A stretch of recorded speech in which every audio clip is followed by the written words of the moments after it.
इस कार्यक्रम के पुण्यार्चक हैं श्री दिनेश सर्वेश अखिलेश पाटनी AUM कैपिटल कोलकाता। स्वर्गीय परम श्रद्धेय पंडित श्री रतनलाल जी बेनाड़ा की स्मृति में शंका समाधान के पुण्यार्चक है बेनाड़ा उद्योग limited in technical collaboration with NTE Korea AHL Jain group company. स्वर्गीय श्रीमती हेमलता बेन एवं इंद्रवदन चुन्नीलाल घिया, स्वाति एवं नीलेश घिया, अनीशी एवं अनीश घिया। Vidyasagar consultancy, calibration of measuring instruments, HVAC validation, thermal mapping, office SF05 and 06, Shriji Gold, near Narayan Gurukul Circle, opposite Ballabh Duplex, Dabohi, Wagodia Ring Road, Vadodara 390025, Gujarat, India. Narendra Kumar Jain, गुरु कृपा परिवार, रायपुर। श्री गणेश जी राणा, रेणु जी राणा, श्री मोहित जी राणा, नम्रता राणा, रघुराज एवं भरतराज राणा, पूर्णिमा हैंडीक्राफ्ट्स, जयपुर, राजस्थान। स्वर्गीय श्रीमती मंगला, स्वर्गीय श्री जम्बू कुमार गांधी की पुण्य स्मृति में श्रीमती कल्पना, धर्मपत्नी श्री भारत जम्बू कुमार गांधी, निवासी निमगांव, केतकी, तहसील इंदापुर, जिला Pune, Maharashtra. Creative seating systems, Pune.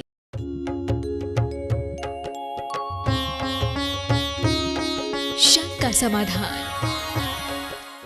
बोलिए समन संस्कृति उन्नायक प्रातः स्मरणीय संत शिरोमणि परम पूज्य एक स्वाराचार्य गुरुवर विद्यासागर जी महामुनिराज की जय जय जय। बोलिए गुणायतन प्रणेता, शंका समाधान प्रवर्तक, भावना योग प्रवर्तक, प्रखर वक्ता, परम पूज्य 108 मुनिवर्षी प्रमाण सागर जी मुनिराज की जय जय जय। बोलिए परम पूज्य 108 मुनिवर्षी अरह सागर जी मुनिराज की जय जय जय। प्रिय बंधुओं, पारस चैनल, जिनवाणी चैनल एवं प्रमाणिक ऐप के माध्यम से प्रसारित होने वाले आज के शंका समाधान के कार्यक्रम से जुड़े देश एवं विदेश के सभी श्रद्धालुओं का जैन धर्म प्रभावना समिति कटनी एवं समस्त जैन समाज पंचायत कटनी की ओर से हार्दिक हार्दिक अभिनंदन। मैं आपको लिए चलूं शंका समाधान की ओर। इसके पूर्व रोज की तरह हम लोग सभी मिलकर सामूहिक रूप से पूज्य गुरुदेव के चरण कमलों में त्रिवार नमोस्तु निवेदित करते हुए उनके मंगल में आशीर्वाद से अपने को अभिषिक्त करके चार्ज करेंगे। तो चलिए हाथ जोड़िए, मस्तक झुकाइए और बोलिए मेरे साथ, नमोस्तु गुरुदेव, नमोस्तु गुरुदेव, नमोस्तु गुरुदेव। चलिए गुरुदेव, मैं अपने दर्शकों को लिए चलूँ शंका समाधान की ओर। इसके पूर्व देवदेव महासंघ के लिए कुछ स्वीकृतियाँ आई हैं, मैं उनके नाम की घोषणा करना चाहता हूँ और आपसे अनुमोदना, आपका आशीर्वाद। श्री ताराचंद जी, श्रीमती प्रेमलता जी गंगवाल, तिलक मार्बल, किशनगढ़, राजस्थान, गुणायतन ट्रस्टी। श्रीमती चंद्रा सेठी, श्रीमती सुनीता सेठी, कोलकाता, पश्चिम बंगाल। इन दोनों महानुभाव ने 11,000 रुपये की राशि की स्वीकृति भेजी है। बहुत बहुत साधुवाद, गुरुदेव का मंगलमय आशीर्वाद।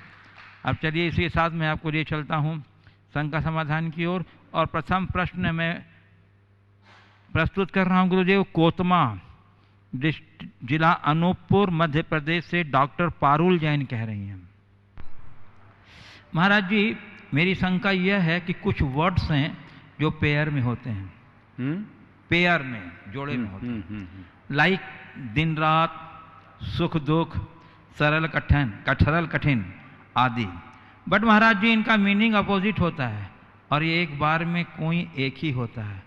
तो महाराज जी मेरी शंका यह है कि महाराज जी आचार्य भगवान विद्यासागर जी महाराज हमारे गुरुदेव इतने सरल होकर भी इतनी कठिन तपस्या कैसे कर लेते हैं? मतलब उनके पास दोनों चीजें एक साथ कैसे हैं? वो सरल भी हैं और कठिन भी हैं। गुरुदेव देखिए, यही तो देखने का दृष्टिकोण है। आपने जो परस्पर मिलने वाले शब्दों का उल्लेख किया, इसे भाषा शास्त्र में द्विरुक्ति बोलते हैं। द्विरुक्ति यानी एक ही शब्द से मिलते जुलते दूसरे शब्दों का प्रयोग करते हैं, जैसे जल वल, है ना, पानी आनी। सरल कठिन आदि तो परस्पर विलोमार्थक शब्द है, सरल के साथ कठिन शब्द का प्रयोग हो ये जरूरी नहीं। सुख दुख ये दोनों संयोगी शब्द है, सुख के साथ दुख आ जाता है, पर ये कोई ज़रूरी नहीं कि सुख और दुख हो, लेकिन एक होती द्विरुक्ति जिसमें एक शब्द के साथ उसके साथ एक दूसरा शब्द जोड़ा जाता है। आपने आचार्य महाराज के व्यक्तित्व के संदर्भ में सवाल किया है कि वे सरल हैं और कठिन भी हैं। ये तो संत का स्वभाव है, जो फूल से कोमल और वज्र से कठोर हो। अपने प्रति वे वज्र की तरह हैं, औरों के प्रति वो फूल की तरह है।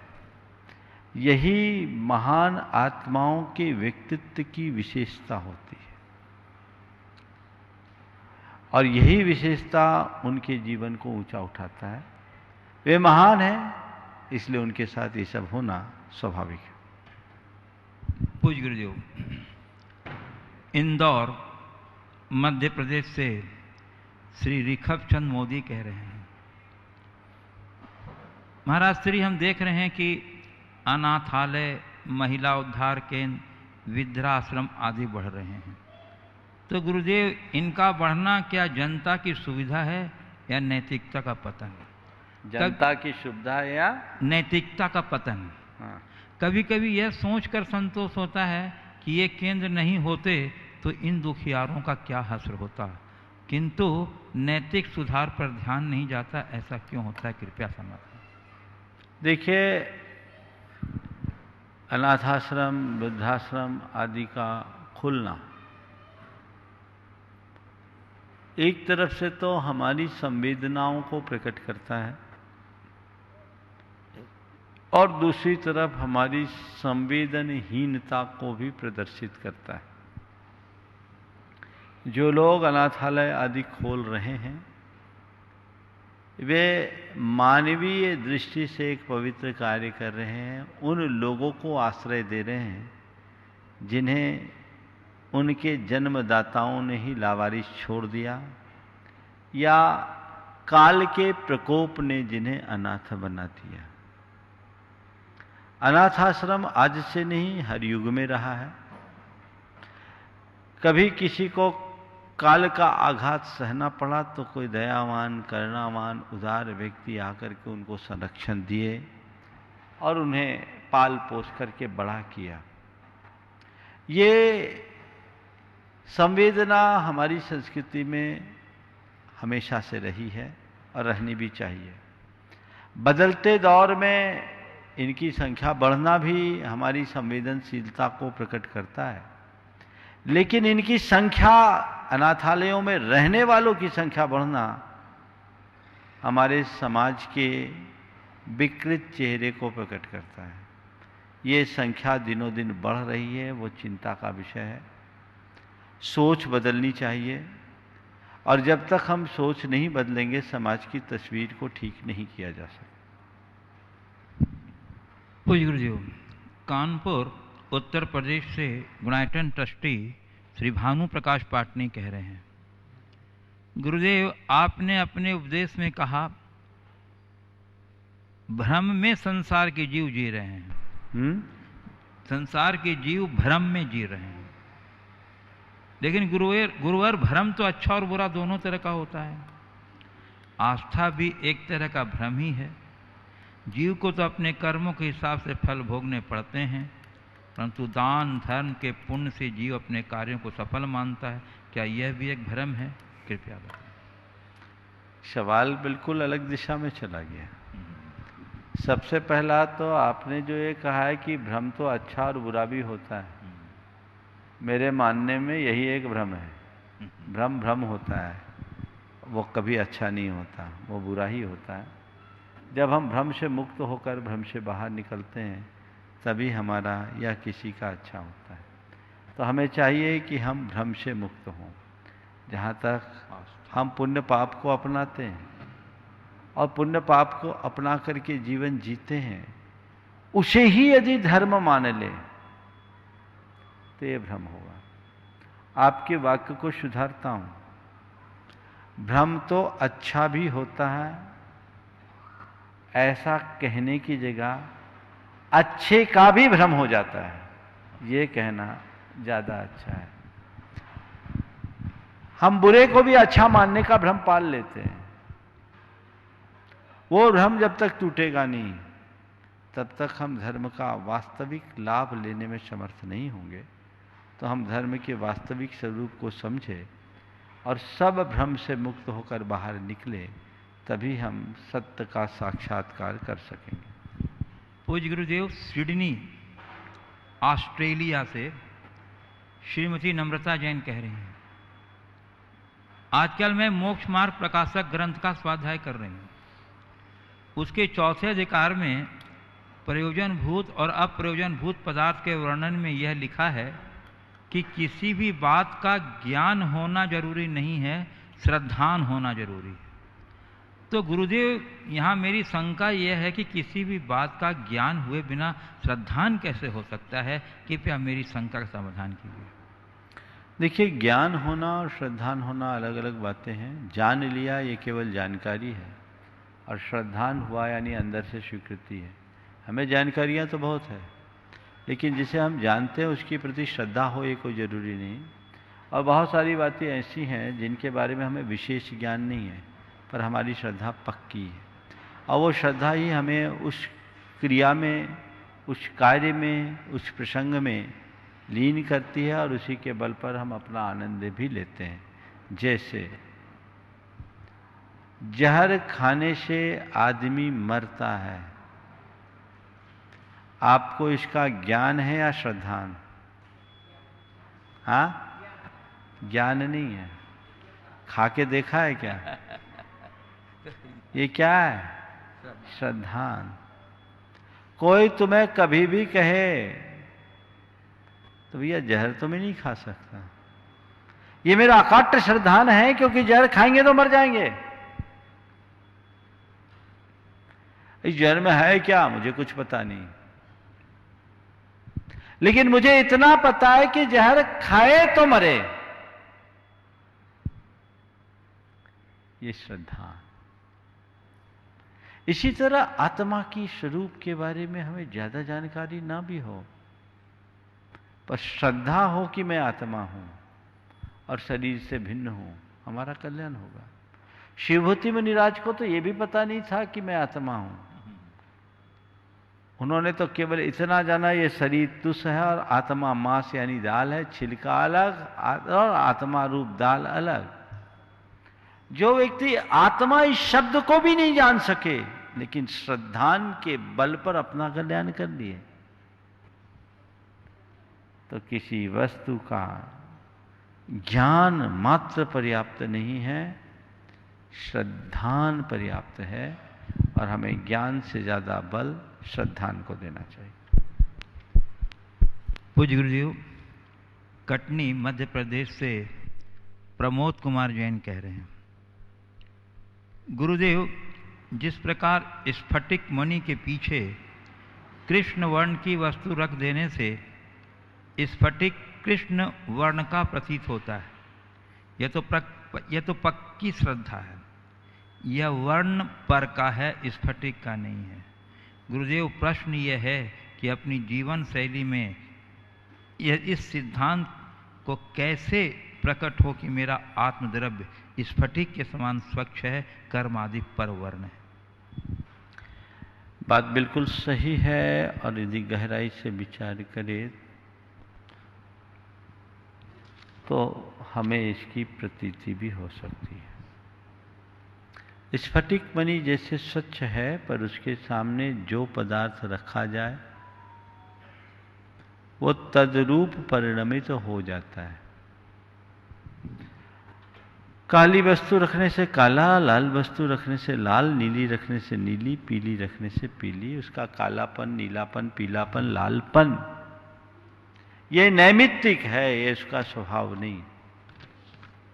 इसे केवल वही जानता है जो स्फटिक के निर्मल स्वरूप को पहचानता है।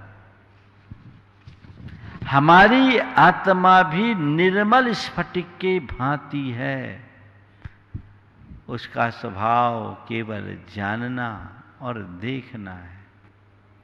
पर स्फटिक मणि की तरह निर्मल स्वभाव रखने वाला ये आत्म तत्व भी कर्म के निमित्त से कभी काला, कभी नीला, कभी पीला, कभी लाल हो जाता है। जैसे कर्म का निमित्त आता है आत्मा का, वैसा परिणमन हो जाता है। उस परिणमन के बाद जब आत्मा अपने आप को तद्रूप मानने लगता है तो मिथ्या भ्रम हो जाता है, और वैसा परिणमन होने के उपरांत भी अपने स्वभाव को समझ लेता है तो सही ज्ञान होता है। हमें चाहिए कि हम अपने वास्तविक स्वभाव को पहचाने और उसका श्रद्धान करें कि आज ये क्रोध रूप, मान रूप, माया रूप, लोभ रूप परिणाम हो रहे हैं, पर ये सारे परिणाम आत्मा के स्वभाव नहीं, विकार है जो कर्म के निमित्त से प्रकट हुए हैं। इतनी बात समझ में आ जाए तो बेड़ा पार है। तो गुरुदेव, अब मैं यहाँ कुछ उपस्थित जिज्ञासुओं को आमंत्रित करना चाहता हूँ। श्री मगन जी जैन वरदान धर्म बहुना समिति कटनी के मंत्री हैं, और पंचायत के महामंत्री श्री मगन जी जैन वरदान, और उसके बाद तैयार रहेंगे हमारे बीच आज डॉक्टर विनय जैन भी यहाँ के ENT स्पेशलिस्ट हैं, वो पहुँच जाएंगे। आइए श्री मगन जी जैन वरदान दिगंबर जैन पटन। गुरुदेव, तब तक एक सवाल, ये हमारे नागौद जिला सतना से स्पर्श जैन का है। महाराज श्री दो दोस्त आपस में बात कर रहे थे। एक कह रहा था कि दोस्त मुझे ताजमहल बनवाना है, मुझे मुमताज नहीं मिल रही है। दूसरे दोस्त ने तुरंत बोला, दोस्त मुझे भी ताजमहल बनवाना है, परंतु मेरी मुमताज मर नहीं रही है। हाँ? मेरी मुमताज मर नहीं रही है। मर नहीं रही। हाँ। समस्या तो महाराज जी सबके पास है। आज का जहाँ देखो वहाँ समस्या ही समस्या है। बच्चे से लेकर बूढ़े तक, अमीर से लेकर गरीब तक ग्रस्त, समस्या से ग्रस्त हैं। साधु संतों के पास भी समस्या ही समस्या है। जिसको देखेंगे वह समस्या से उलझा रहता है। तो महाराज जी, हम इन समस्याओं से कैसे छुटकारा पाएं? और महाराज जी, मेरा प्रश्न ये है कि आपकी नज़र में आज की समय की सबसे बड़ी दो समस्याएं कौन सी है जो हर किसी के पास है? और क्या गुरुदेव आपके पास भी कोई समस्या है? और अगर है महाराज जी, तो हमें आप अपनी लाभदायक जिज्ञासा से संतुष्ट करें। सबसे पहली बात, एक ताज मुमताज के न मिलने से, और दूसरा मुमताज के मरने की चिंता में। बहुत अच्छी बात की है। उसने सवाल किया है कि आखिर इस समस्याओं से निजात पाने का क्या तरीका, समस्याओं से निजात कैसे मिले। और पूछा देख, कि आपकी नज़र में, मैं बता रहा हूँ। पहला सवाल है कि समस्याओं से निजात कैसे पाए। देखो, समस्या क्या है और समस्या से मुक्ति क्या है। उलझने का नाम समस्या है, सुलझने का नाम समाधान। क्या बोला? उलझ जाने का नाम समस्या है, सुलझ जाने का नाम समाधान। तो उलझन को सुलझन में बदलने के लिए हमें कुछ नहीं करना, केवल एक स का आलम्बन लेना है, और वो स है सकारात्मक सोच। समझ गए? यदि हमारी सोच सकारात्मक हो तो हर समस्या में हमें समाधान के दर्शन होंगे। आपने पूछा है, लोगों के जीवन में ऐसी कौन सी दो समस्याएं आपको दिखती है जिससे हर कोई किसी न किसी रूप में प्रभावित है, और क्या आप भी कभी ऐसी समस्या से गुजरे हो? आपके सामने भी कभी क्या ऐसी समस्या आकर खड़ी हुई? देखिए, मुझे आज के समय में दो बड़ी समस्याएं लोगों के सामने दिखती है। एक, हमसे कैसे होगा, कैसे होगा, और दूसरा, लोग क्या कहेंगे, है ना। ये दो बड़ी समस्या है। सभी लोग इनसे किसी न किसी रूप में ग्रसित हैं। आपने पूछा है क्या आपके जीवन में ऐसी समस्या कभी आकर खड़ी हुई? जब तक मैं इस मार्ग में नहीं आया था तो ये समस्या मेरे साथ भी रहती थी, लेकिन जिस दिन से मेरा आत्मविश्वास प्रकट हुआ, कैसे होगा ये खत्म, कैसे करना है ये भाव प्रथम होता है, कैसे होगा ये काम नहीं, कैसे करना है ये विचार मन में आता है। और दूसरी बात, लोग क्या कहेंगे ये फिक्र उनको होती है जिनको अपनी क्रियाओं पर संशय होता है। यदि हम ठीक तरीके से अपना काम करें तो ये समस्याएं कभी खड़ी नहीं होगी। हाँ, श्री मगन जी जैन वरदान, पंचायत चटनी मंत्री। मुनिश्री जी वरदान, डॉक्टर विनय जैन वरदान रिसर्च परिवार की तरफ से आपको त्रिवार नमोस्तु नमोस्तु नमोस्तु। मुनिश्री जी, डॉक्टर हैं। किसी व्यक्ति का मन धार्मिक क्रियाओं में कम और समाज की दूसरी क्रियाओं में, जैसे धर्मशाला का निर्माण, मंदिर का निर्माण, गौशाला का निर्माण, इसमें लगता है, तो उसे क्या पुण्य की प्राप्ति होती है? बेशक होगी, यदि वह सामाजिक कार्यों को अपना धर्म मानकर करे तो। यदि उसे अपनी सत्ता का अधिष्ठान बना ले तो पाप भी हो सकता है। उन्हें सेवा का आयतन मान करके करो।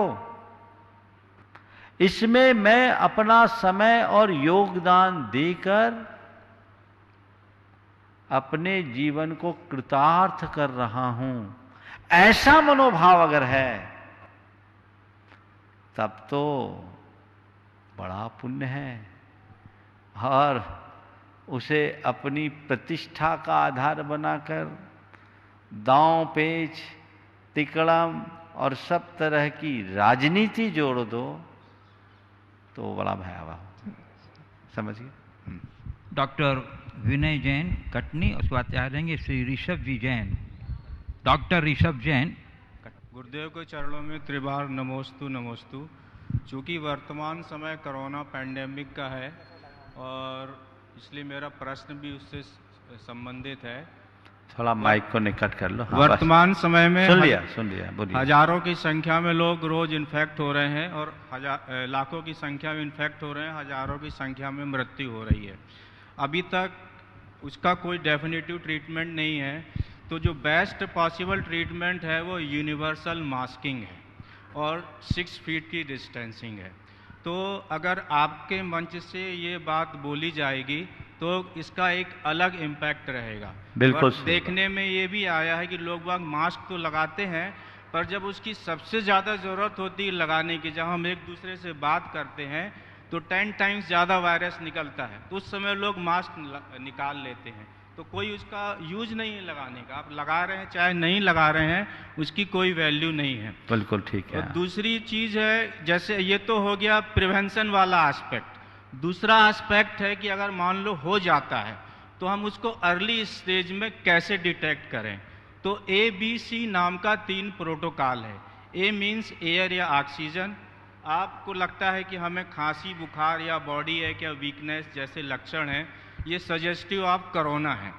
तो अगर हम पहले दिन से, क्योंकि फर्स्ट 5 डेज बहुत क्रूशियल रहते हैं किसी भी व्यक्ति का आउटकम डिसाइड करने में। अगर हमको लगता है कि हमारा ऑक्सीजन लेवल 95 से डाउन हो रहा है तो ये सजेस्टिव है कि आपको कोरोना हो सकता है। तो हमको स्टेप बी पे मूव करना चाहिए, मतलब ब्लड एग्जामिनेशन। अगर ब्लड एग्जामिनेशन में भी एबनॉर्मलिटी आती है तो हमको स्टेप C यानी CT चेस्ट HRCT पे मूव करना चाहिए। अगर उसमें भी निमोनिया के फीचर्स आते हैं तो ये this is highly suggestive of कोविड-19। तो हमें इमीडिएटली डॉक्टर से कंसल्ट करना चाहिए। तो हमारी मतलब मॉर्टेलिटी रेट बहुत कम हो जाती, क्योंकि हम उसको अर्ली स्टेज में डिटेक्ट कर पाएंगे। अगर ये बात आपके मंच से, आपके मुख से होगा तो सभी लोगों को फायदा होगा। अच्छा है, मास्क लगा के लोगों को मास्क लगाने का तरीका भी एक बार दिखा दूं, कैसे लगाना है, कैसे उतारना है। देखिए, कल ही मेरे पास संदेश आया विश्व स्वास्थ्य संगठन के मध्य प्रदेश के प्रमुख डॉक्टर अभिषेक जैन से। उन्होंने अपना संदेश भिजवाया और ये कहा कि अभी हम वैश्विक स्तर पर यदि मास्क का प्रयोग करें तो यही इससे बचने का सबसे बड़ा उपाय है और कोई दूसरा उपाय नहीं दिखता। जहाँ तक वैक्सीन की बात है तो वैक्सीन भी जुलाई 2021 के पहले आ पाना कतई संभव सा नहीं दिखता, और वैक्सीन आ भी जाए तो वो कितनी इफ़ेक्टिव होगी ये अभी संदिग्ध है, क्योंकि वायरस रोज अपनी स्थिति को बदल रहा है, तब तक ना जाने किस रूप में आ जाए। इसलिए सबसे पहली ज़रूरत है आप सब मास्क लगा करके ही रहें, घर से बाहर निकलें मास्क लगाएं, और मास्क में आपका मुंह और नाक पूरी तरह से ढके हो। बार बार मास्क को टच न करें। यदि मास्क को आप टच करते हैं ऐसे, तो आपको तुरंत अपना हैंड सैनिटाइजेशन करना चाहिए। आप बता दो मास्क कैसे उतारना, ये साइड से ही करके करना, बस मुंह के पास उसको छूना ही नहीं, ऐसा उन्होंने बताया। हाँ हाँ, ठीक है। तो ये बीच का आउटर सरफेस बोल दो एक बार फिर से। आउटर सरफेस को टच नहीं करना है, क्योंकि जो भी वायरस लगा रहेगा, चिपका रहेगा, वो आउटर सरफेस पे चिपका रहेगा। और नाक और मुंह बिल्कुल।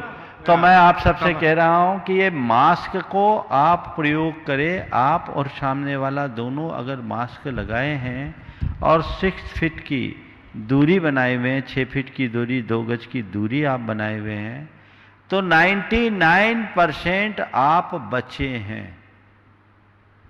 और यदि आप मास्क नहीं लगा रहे हैं तो आपके कभी भी संक्रमित होने की संभावना है।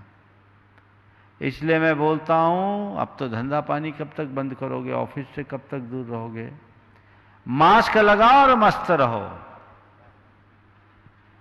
ये वैक्सीन से भी ज्यादा उपयोगी है।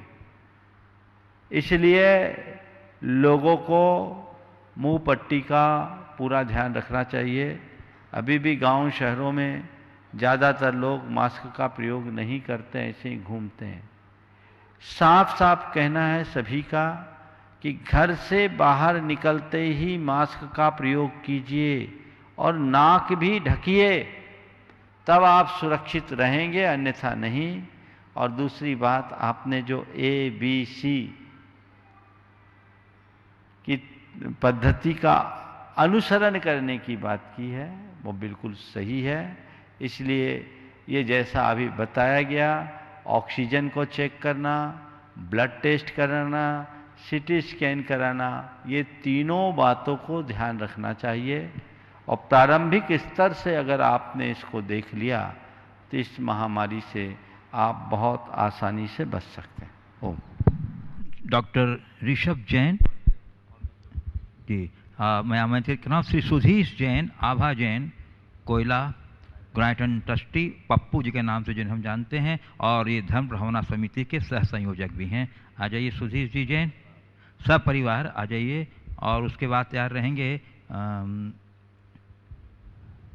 श्रीमती काव्या सलील, मातु श्री नीता जैन कटनी। गुरुदेव, मेरे परिवार की ओर से त्रिवार नमोस्तु नमोस्तु नमोस्तु। गुरुदेव, मैं 16 दिन तक आपके चरण सानिध्य में रहकर आहार दान के लाभ एवं साथ साथ प्रवचन, शंका समाधान तथा स्वाध्याय कार्यक्रम से थोड़ा सा माइक को गैप दो। हाँ बोलो। मैं सपरिवार 16 दिन तक आपके चरण सानिध्य में रहकर आहार दान लाभ के साथ साथ प्रवचन, शंका समाधान तथा स्वाध्याय के कार्यक्रम से जो हमने लाभ लिया है वह अपूर्व है। गुरुदेव, पहली बार जीवन मूल्यों की सूक्ष्मता के साथ हमने जाना और समझा है। मैं कह सकता हूँ कि मेरे 16 दिन जीवन के स्वर्णिम दिन बन गए हैं। गुरुदेव, जो जाना और समझा है उसे अनुभव के स्तर पर उतारकर जीवन को समृद्ध किस प्रकार बनाएं, कृपया कर मार्गदर्शन करने का कष्ट करें। जो जाना समझा उसको अनुभव का आधार बनाकर जीवन को समर्थ किस प्रकार बनाए। सीधी सीधी बात होती है। किसी बगीचे में जाओगे तो उसके फूलों की खुशबू उतनी ही देर तक रहेगी जितनी देर तक तुम बगीचे में रहो जी।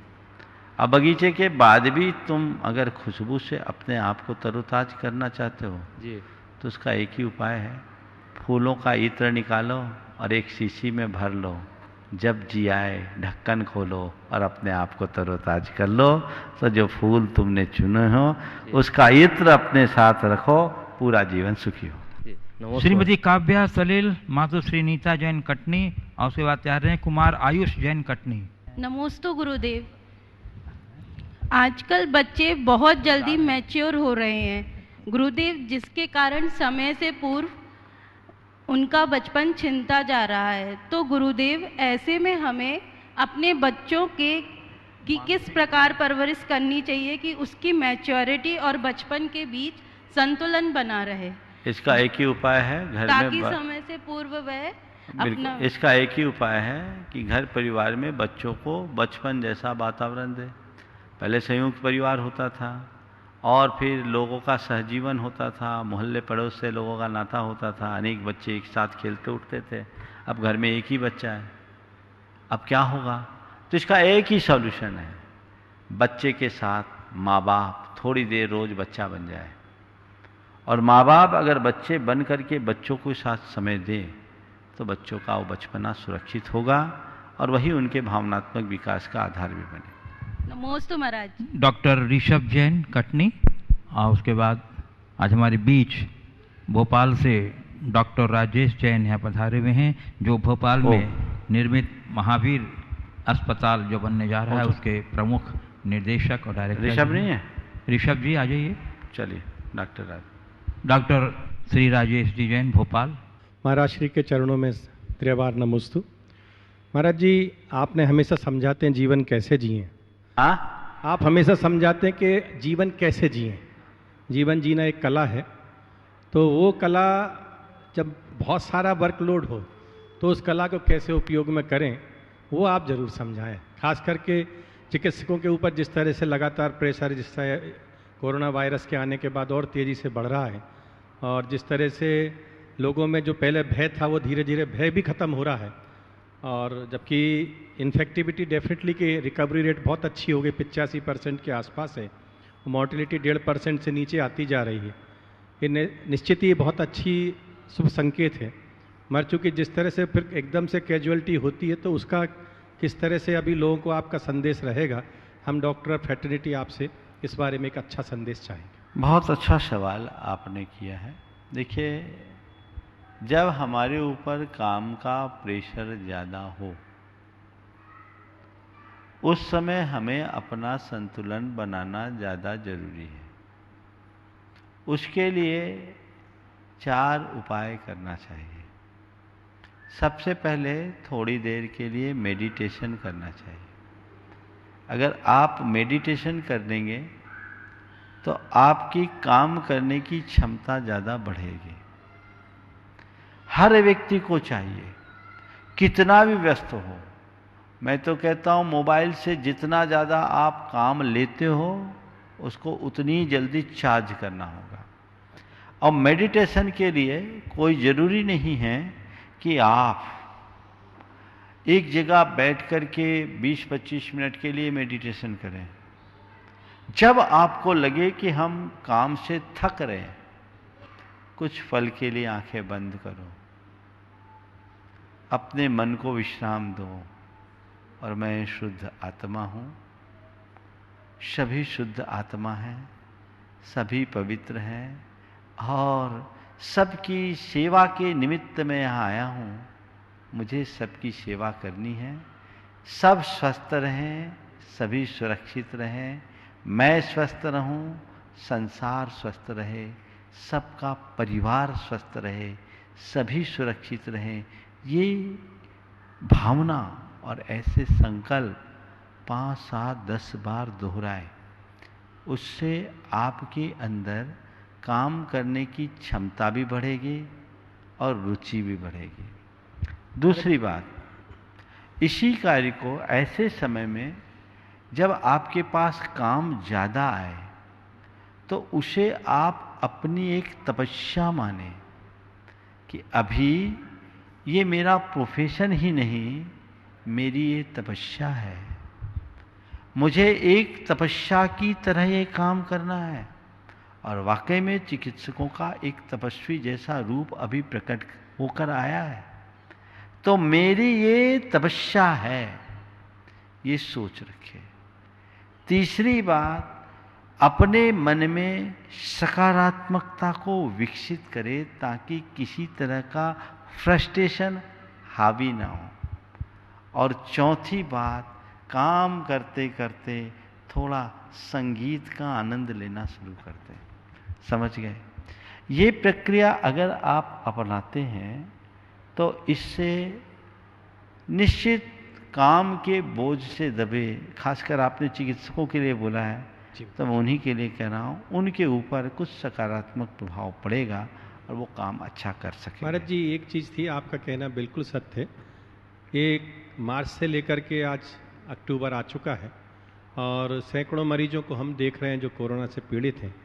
मगर आप गुरुजनों का आशीर्वाद कहें, प्रभु की असीम अनुकंपा कहें, या हम लोगों का हो सकता है अंदर का पुण्य कहें या करुणा भाव रहे कि हम लोग इतने मरीजों के बीच में रहते हुए भी इस बीमारी से अभी तक बचे हुए हैं। बहुत सुंदर। तो एक बात और बीच में मैं कहना चाहूँगा, मन में भय न रखें, मन में कर्म भय सिद्धांत का भरोसा रखें।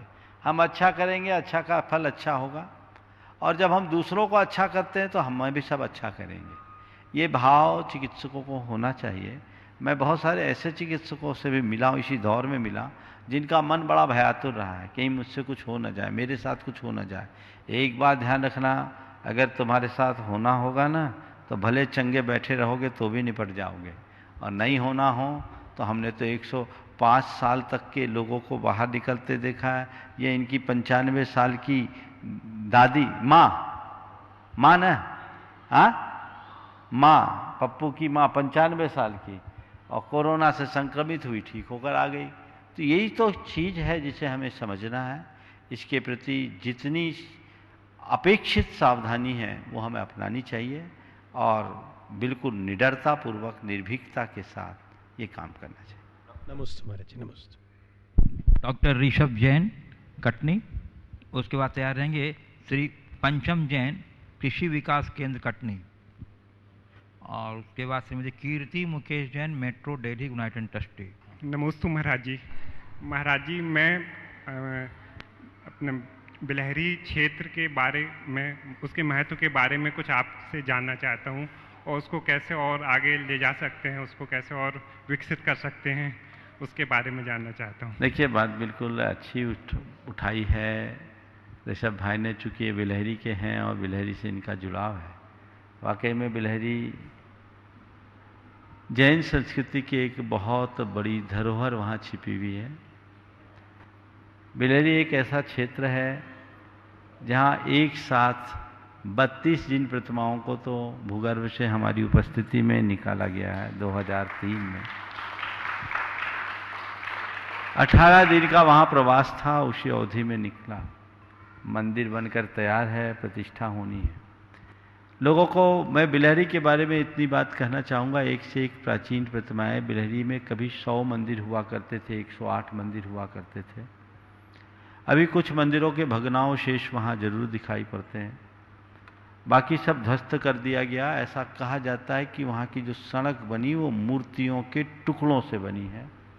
वहाँ एक तालाब है, उस तालाब में ऐसा कहा जाता है कि आज भी वहाँ अनेक जिन प्रतिमाओं के अवशेष है। कलचुरी युगीन काल की प्रतिमाएं हैं, शायद उदय सागर तालाब है ना, लक्ष्मण सागर। हाँ, लक्ष्मण सागर तालाब तो कलचुरी नरेश थे, उनके काल का है। कलचुरी युग में जैन धर्म का काफ़ी विकास हुआ और कलभ्रवंशी कलचुरी नरेश जैन धर्म के अनुपालक भी थे। सबसे बड़ी बात बिलहरी के विषय में ये कहूँ कि भारत के सबसे प्राचीनतम बाहुबली के दर्शन आपको करना है तो वो बिलहरी में सुलभ है, और एक नहीं 2 भगवान है। लगभग 3.5 फीट अवगाहना की वो प्रतिमाएं, जिसमें छिपकली और बिच्छू भी बने हुए हैं, और वो प्रतिमाएं लगभग 8वीं-9वीं शताब्दी की है। आपके गोमटेश बाहुबली तो 10वीं शताब्दी के। अब तक देश में उपलब्ध बाहुबली भगवान की सबसे प्राचीन प्रतिमाएं, बेलें भी बनी हैं, छिपकली, बिच्छू आदि सब चढ़े हैं। वो प्रतिमाएं आज भी उनकी पूजा अर्चा हो रही है, और जो 32 जिन प्रतिमाएं निकली थी उनकी प्रतिष्ठा का सुयोग बनने वाला है।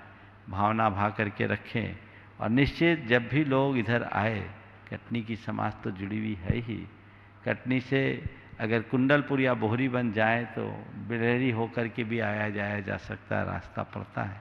एक बार बिलहरी के मंदिर के दर्शन जरूर करना चाहिए। श्री पंचम जैन। और एक बात और, गुनायतन में जो पार्श्वनाथ भगवान की प्रतिमा विराजमान है वो बिलहरी वालों की उदारता की ही देन है, यहीं से गए। श्री पंचम जैन, कृषि विकास केंद्र कटनी से बात। Shrimati Kirti Mukesh Jain, metro Gunayatan trustee Delhi. कृषि विकास केंद्र परिवार की ओर से त्रिवार नमोस्तु महाराज जी, त्रिवार नमोस्तु। आज का हमारा संकल्प जो है वो आज के प्रवचन पर आधारित है। आज हम देखते हैं कि अच्छे अच्छे संस्कार वाले बच्चे जो कि भावुकता में आके और अफेयर कर बैठते हैं और गर्त में चले जाते हैं, तो हमें ऐसा लगता है कि प्यार अलग है और संस्कार अलग है। तो महाराज जी, हम उनको किस प्रकार की शिक्षा दें कि अब वो लड़के भ्रमित ना हो, लड़के बच्चे भ्रमित ना हो? देखिए, हम संस्कार तो देते हैं पर संगति का ध्यान ही नहीं रखते। संस्कार के साथ संगति का भी ध्यान देना चाहिए। आजकल बचपन से ही लड़के लड़कियां एक दूसरे के साथ पढ़ते हैं, कोचिंग से ही उनकी शुरुआत हो जाती है, तो एक दूसरे के संपर्क और संसर्ग रहने से एक दूसरे के प्रति आकर्षण प्रकट हो जाता है, और उस आकर्षण में कई लोग इतने आगे बढ़ जाते हैं जिनके द्वारा इस तरह की क्रियाएं हो जाती हैं। हमें चाहिए कि हम बच्चों के संस्कार के साथ उनकी संगति को भी ध्यान दें, और साथ ही उन्हें इस विषय में शुरू से सावधान रखें कि जीवन साथी का चुनाव कितना महत्वपूर्ण है और असल प्यार क्या है। प्यार के नाम पर खुमारी को महत्व देना अच्छी बात नहीं। ठीक है, नमस्ते महाराज, नमस्ते महाराज। Shrimati Kirti Mukesh Jain, metro Gunayatan trustee Delhi. नमस्ते गुरुदेव। कुछ अच्छा करने से वर्तमान सुंदर बनता है, या पास्ट की सुंदर स्मृतियों को याद करने से वर्तमान सुंदर बनता है, या भविष्य के सुंदर सपने देखने से वर्तमान सुंदर बनता है? और दूसरा गुरुदेव, भूत और भविष्य में उलझने हमारी किस परिणति को व्यक्त करता है? वर्तमान को, उसी का वर्तमान सुंदर बनता है जो वर्तमान को सुंदर ढंग से जीते हैं। अगर हम अतीत में लगे हैं, उलझे हैं, या भविष्य में खोए हैं, तो वर्तमान हमारे हाथ से छिटक जाएगा।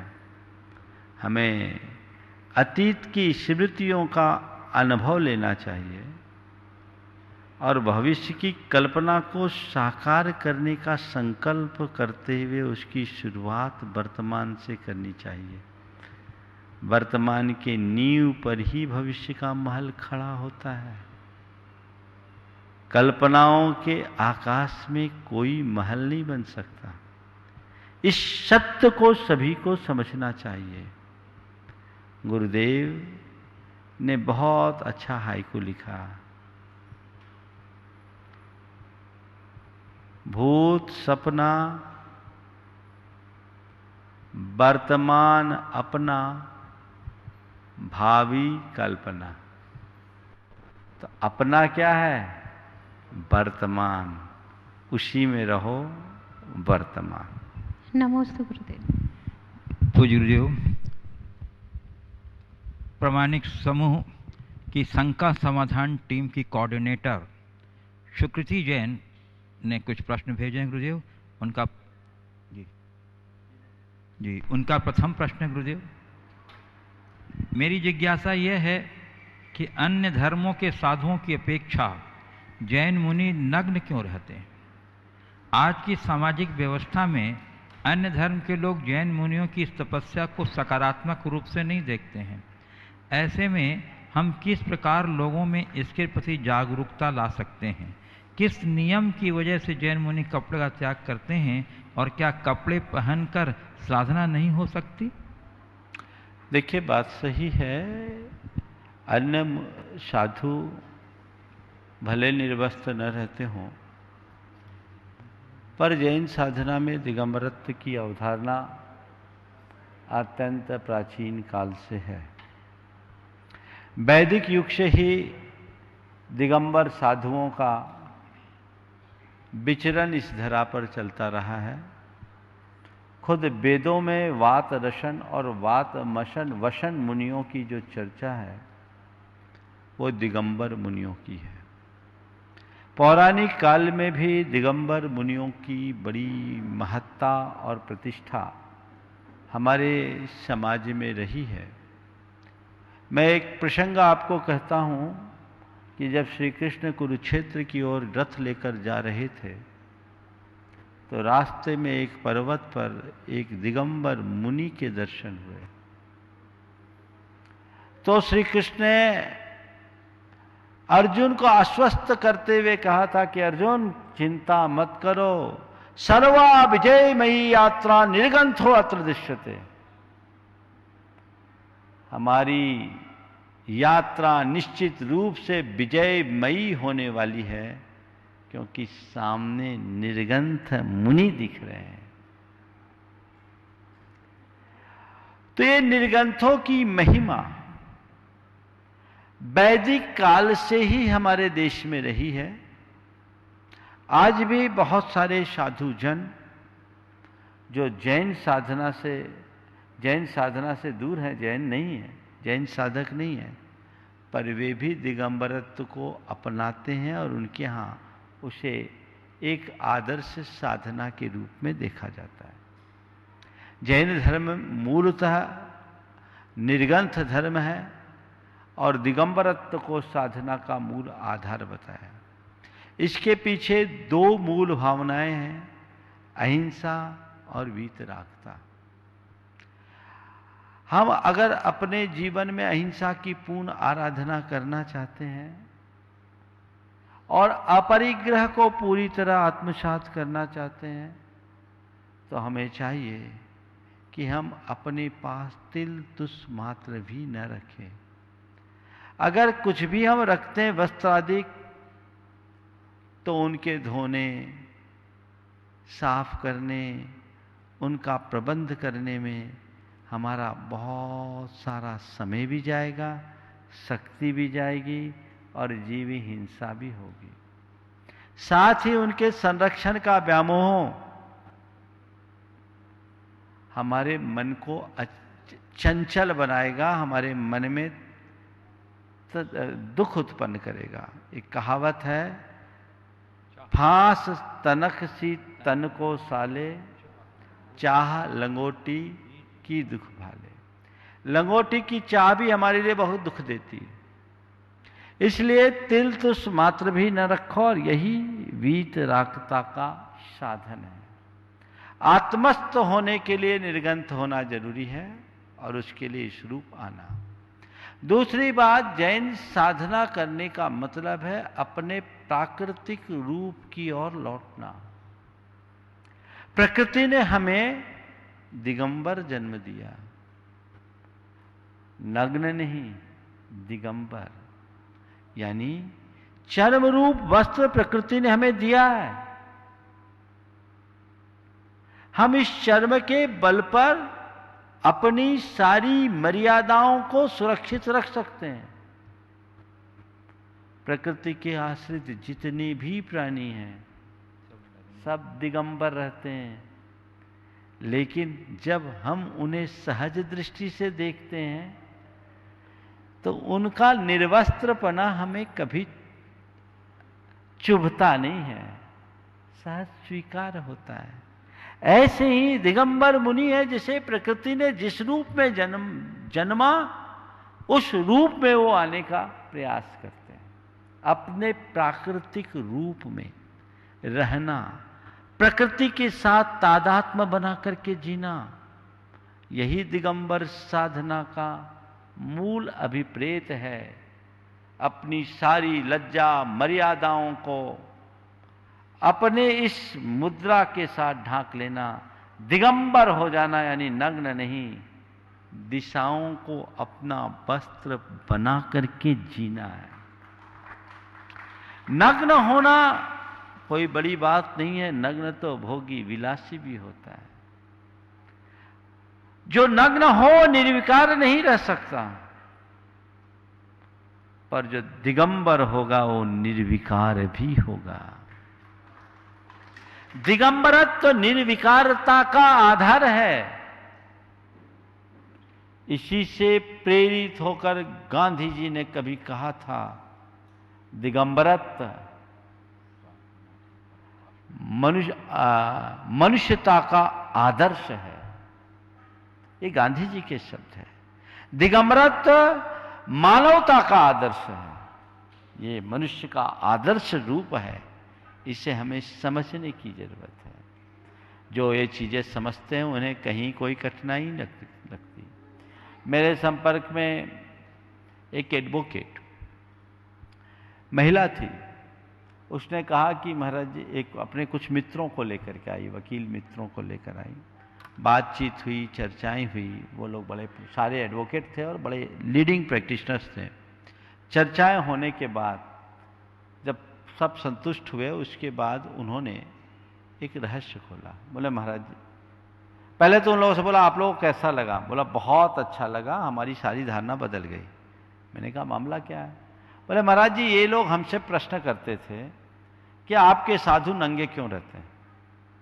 तो मैंने इनसे एक ही बात कहा कि आप मेरे साथ चलो, मैं चलती हूं, एक महिला होकर मैं चलती हूं, आप मेरे साथ चलो, उनके पास थोड़ी देर बैठो, फिर उसके बाद आप मुझे कहना कि आप किसी नग्न व्यक्ति के पास बैठे हैं या किसी साधु के पास, आपके प्रश्न का उत्तर वहीं मिल जाएगा। उनको प्रेरित करके लाए और वो लोग मुझसे मिले, बातचीत की, तो उनने कहा महाराज जी आपके पास, बाबा बोले बाबा आपके पास आने के बाद हमें इसका तनिक भी एहसास नहीं हो रहा है कि हम किसी नग्न व्यक्ति के पास बैठे हैं। हमारी सारी धारणाएं बदल गई। तो जो लोग ऐसा सोचते हैं उन्हें, हमें चाहिए कि हम उन्हें दिगंबरत्व का वास्तविक बोध कराएं। गलती उनकी नहीं है। जैन साधु की चर्या का जब सही बोध होता है तो लोग श्रद्धा से नतमस्तक हो जाते हैं। जब मैं बंगाल गया, बंगाल की यात्रा में था, क्योंकि वहां दिगंबर साधुओं का उस समय विचरण बहुत मुश्किल से होता था। दिगंबर साधु का विचरण उस समय बहुत कठिनाई से होता था। लोगों को दिगंबर साधुओं के स्वरूप का ज्ञान न होने से कई तरह के उपसर्ग भी हुए। मेरे साथ जब लोगों ने मुझसे कहा तो मैंने कहा कुछ मत करो, दिगंबर साधु के स्वरूप का बोध करा दो। एक हैंडबिल छपा और दिगंबर साधु की अद्भुत चर्या हिंदी, बंगला और अंग्रेजी में प्रकाशित हुआ। लोगों ने पढ़ा तो लोगों ने दिगंबर साधु को भगवान की तरह पूजा। सुबह 4 बजे से हजारों हजार लोग आकर के खड़े हो जाते, श्रद्धा से पूजा भक्ति करते थे। तो हमें चाहिए कि हम सही तरीके से उनके स्वरूप को बताएं, तो कहीं कोई भ्रमित नहीं होंगे। कुछ लोग हैं जिन्होंने न तो दिगंबर साधु के कभी दर्शन किए, न उनकी कभी चर्या और क्रिया को देखा, अपने किसी पूर्वाग्रह या द्वेष मूलक दृष्टि से प्रेरित होकर जो जी में आया वैसा लिख देते हैं, वैसा बोल देते हैं, इसलिए लोग भ्रमित होते हैं।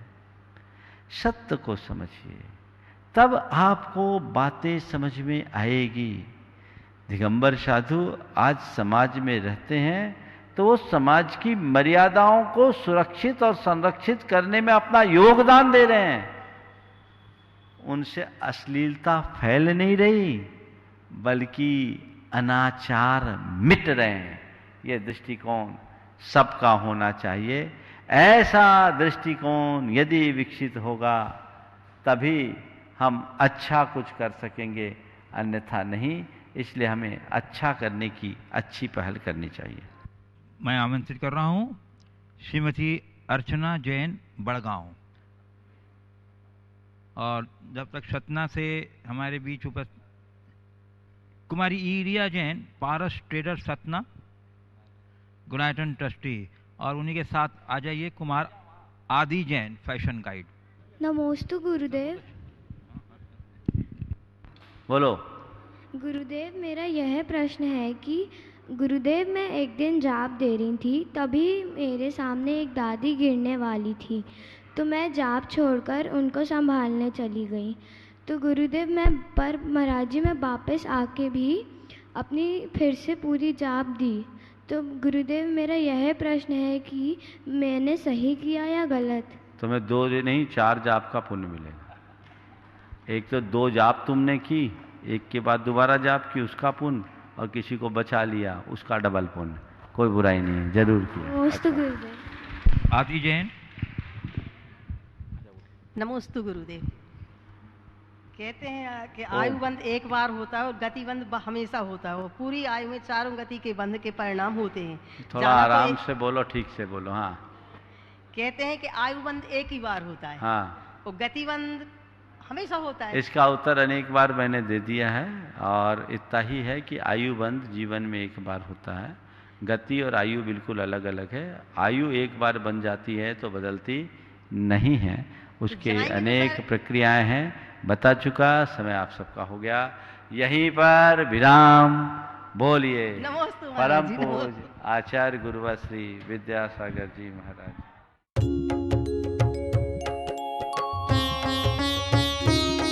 शंका समाधान।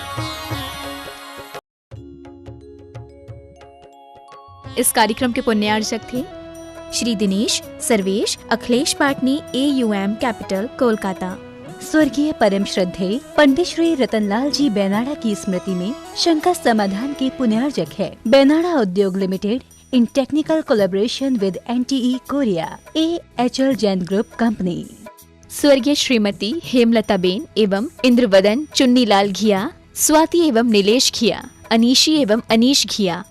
Vidyasagar consultancy, calibration of measuring instruments, HVAC validation, thermal mapping, office SF05 and 06, Shriji Gold, near Narayan Gurukul Circle, opposite Ballabh Duplex, Dabohi, Wagodia Ring Road, Badodara, 390025, Gujarat, India। Narendra Kumar Jain, गुरु कृपा परिवार, रायपुर। श्री गणेश जी राणा, रेणु जी राणा, श्री मोहित जी राणा, नम्रता राणा, रघुराज एवं भरतराज राणा, पूर्णिमा हैंडीक्राफ्ट्स, जयपुर, राजस्थान। स्वर्गीय श्रीमती मंगला, स्वर्गीय श्री जम्बू कुमार गांधी की पुण्य स्मृति में श्रीमती कल्पना, धर्मपत्नी श्री भारत जम्बू कुमार गांधी, निवासी निमगांव, केतकी, तहसील इंदापुर, जिला Pune, Maharashtra. Creative seating systems, Pune.